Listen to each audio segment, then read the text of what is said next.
السلام علیکم ورحمۃ اللہ وبرکاتہ۔ اعوذ باللہ من الشیطان الرجیم، بسم اللہ الرحمن الرحیم۔ رب اشرح لی صدری ویسر لی امری واحلل عقدۃ من لسانی یفقہوا قولی۔ جی کل ہم نے پڑھا تھا کہ کس طرح سے شیطان نے حضرت آدم علیہ السلام کو پھسلایا، اس درخت کے قریب کیا، اس کے بعد اللہ تعالیٰ نے ان کو زمین پر اتار دیا، پھر ان کو کلمات سکھائے۔ انہوں نے ربنا ظلمنا انفسنا وان لم تغفر لنا وترحمنا لنکونن من الخاسرین، ان کلمات کے ذریعے معافی مانگی، اللہ تعالیٰ نے معاف کر دیا۔ اب آگے فرمایا قلنا، ہم نے کہا اہبطوا، تم اتر جاؤ، منہا، اس جنت میں سے، جمیعاً، سب کے سب، فاما، پھر اگر، پس اگر، یاتینکم، آئے تمہارے پاس، منی، میری طرف سے، ہدن، کوئی ہدایت، فمن، پس جس نے تابعہ، پیروی کی، ہدایا، میری ہدایت کی، فلا خوفن، پس نہیں خوف ہوگا، علیہم، ان پر، ولا ہم یحزنون، اور نہ ہی وہ غمگین ہوں گے۔ اچھا، توبہ کی قبولیت کے بعد پہلا حکم پھر وہی دہرایا کہ تم اتر جاؤ زمین پر۔ مقصد یہ کہ گناہ کی معافی کے باوجود اب تمہیں اور تمہاری اولاد کو زمین پر ہی رہنا پڑے گا، جس کی وجہ سے، جس زمین کی خلافت کی وجہ سے تمہیں پیدا کیا گیا تھا۔ اور جنت میں واپسی کا طریقہ بتایا کہ جنت میں واپس اگر آنا چاہتے ہو تو تمہیں اس ہدایت اور راستے پر چلنا ہوگا جو میری طرف سے تمہارے پاس آئے گی، ٹھیک ہے۔ فرمایا فَإِمَّا يَأْتِيَنَّكُم مِّنِّي هُدًى، پس اگر آ جائے میری طرف سے کوئی ہدایت۔ اس کے مخاطب تو حضرت آدم علیہ السلام اور ان کی بیوی ہیں، یعنی ان کو مخاطب کر کے کہا جا رہا ہے، مگر مراد ان سے ان کی ساری اولاد ہے۔ یعنی اللہ تعالیٰ نے تمام ابن آدم کو کہا ہے کہ جب تمہارے پاس میری طرف سے انبیاء رسول وحی کے ذریعے ہدایت لے کر آتے رہیں گے، اور یہ ہدایت کا سلسلہ حضرت آدم علیہ السلام سے شروع ہو کر محمد رسول اللہ صلی اللہ علیہ وسلم پر ختم ہو گیا ہے۔ آپ صلی اللہ علیہ وسلم آخری نبی ہیں، قرآن مجید اور حدیث نبوی آخری وحی الہی ہے۔ اس دوران میں کتنے نبی آئے، کتنے رسول آئے، اللہ تعالیٰ ہی بہتر جانتے ہیں، ٹھیک ہے، کیونکہ قرآن میں تو تقریباً 24 یا 25 انبیاء کا مطلب ناموں کے ساتھ ذکر آیا ہے۔ اس کے علاوہ ایک حدیث سے پتہ چلتا ہے کہ 1.25 لاکھ پیغمبر آئے ہیں، اور اس کا علم اللہ تعالیٰ ہی بہتر جانتے ہیں۔ تو آج جو ہدایت والے ہیں وہ ہمارے پاس دو ہی چیزیں ہیں، جیسا کہ اللہ کے نبی صلی اللہ علیہ وسلم کا فرمان ہے کہ میں نے تم میں 2 چیزیں چھوڑی ہیں، جب تک تم انہیں مضبوطی سے پکڑے رکھو گے کبھی گمراہ نہیں ہوگے۔ اور وہ 2 چیزیں کون سی ہیں؟ ایک اللہ کی کتاب اور دوسری نبی صلی اللہ علیہ وسلم کی سنت۔ تو اس سے پتہ چلا اگر آج ہم ہدایت والا رستہ چاہتے ہیں، ہدایت چاہتے ہیں، تو ہمیں ان 2 چیزوں سے ہی مطلب رستہ طلب کرنا چاہیے، رہنمائی طلب کرنی چاہیے، فائدہ حاصل کرنا چاہیے، انہی پر عمل کرنا چاہیے۔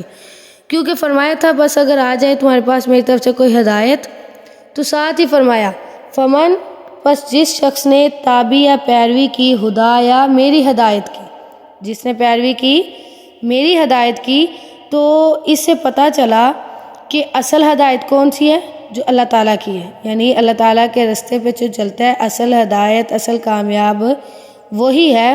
کیونکہ فرمایا جس نے میری ہدایت کی پیروی کی، ٹھیک ہے، یعنی کسی لوگوں کی رائے کبھی ہدایت نہیں قرار پا سکتی، خواہ وہ کتنا بڑا ہی عالم کیوں نہ ہو۔ ہدایت جو ہے وہ صرف اور صرف اللہ کی طرف سے آتی ہے، ٹھیک ہے۔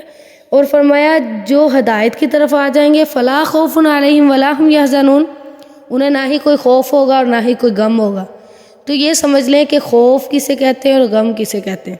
خوف کہتے ہیں آنے والی کسی چیز کا ڈر، ٹھیک ہے، آنے والی کسی چیز کا ڈر جو دل میں پیدا ہوتا ہے اس کو خوف کہتے ہیں۔ اور غم کہتے ہیں جو ہاتھ سے نکل جائے، کوئی چیز ہاتھ سے نکل جائے اس کو غم کہتے ہیں۔ مقصد یہ ہے کہ جو لوگ اللہ کی طرف سے آنے والی ہدایت کی پیروی کریں گے وہ آخرت میں اور نہ ہی دنیا میں، نہ آخرت میں نہ دنیا میں، یعنی زندگی پر افسوس نہیں کریں گے۔ جیسے قیامت کے دن کفار کو اپنی گزاری ہوئی زندگی پر افسوس ہوگا، کاش ہم ایمان لے آتے، کاش ہم نیک عمل کر لیتے، ٹھیک ہے۔ تو اللہ تعالیٰ فرما رہے ہیں جو اللہ کی ہدایت کی پیروی کرے گا اسے آخرت میں دنیا کی زندگی پر افسوس نہیں ہوگا، غم نہیں ہوگا، اور خوف نہ ہی قیامت والے دن وہ گھبراہٹ کا شکار ہوں گے، کیونکہ اسی طرح قرآن میں ایک اور جگہ ہے وَهُم مِّن فَزَعٍ يَوْمَئِذٍ آمِنُونَ کہ مومن اس دن بڑی گھبراہٹ سے امن میں ہوں گے، خوف سے امن میں ہوں گے۔ انہیں جب وہ ہدایت یافتہ لوگ ہیں، مومن ہیں، تو پھر انہیں کسی چیز کا خوف نہیں ہوگا۔ آگے فرمایا والذین اور وہ لوگ کفروا جنہوں نے کفر کیا، وکذبوا اور جھٹلایا بآیاتنا ہماری آیات کو، اولئک یہی لوگ اصحاب النار آگ والے ہیں، ہم فیہا اور وہ اس میں خالدون ہمیشہ رہنے والے ہیں۔ اچھا یہاں پہ تو ایک پتہ چلتا ہے اللہ تعالیٰ کافروں کے بارے میں بتا رہے ہیں، کافروں نے اللہ تعالیٰ کی آیات کو جھٹلایا، ٹھیک ہے، نشانیوں کو جھٹلایا، نبی کو جھٹلایا، قرآن کو، آسمانی کتابوں کو جھٹلایا، تو وہ اس وجہ سے آگ والے ہیں۔ لیکن اگر آج غور کیا جائے تو ہم بھی قرآن کی آیات کو جھٹلا رہے ہیں۔ فرمایا جس نے میری آیات کو جھٹلایا وہ آگ والے ہیں۔ تو ہم آیات کو کیسے جھٹلا رہے ہیں؟ ہم پڑھ بھی لیتے ہیں، سن بھی لیتے ہیں، ٹھیک ہے، سمجھ بھی لیتے ہیں، لیکن اس پر عمل نہیں کرتے۔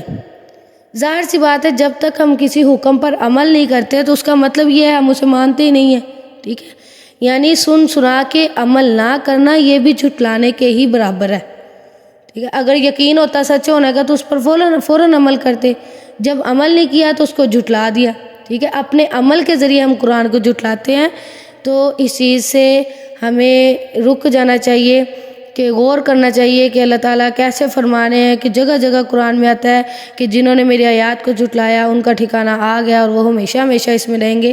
تو اس وجہ سے ہمیں قرآن یا حدیث کا کوئی بھی حکم پتہ چلتا ہے تو ہمیں اس پر فوراً عمل کرنا چاہیے، عمل کرنے کی کوشش کرنی چاہیے، اللہ تعالیٰ سے عمل کی توفیق مانگنی چاہیے۔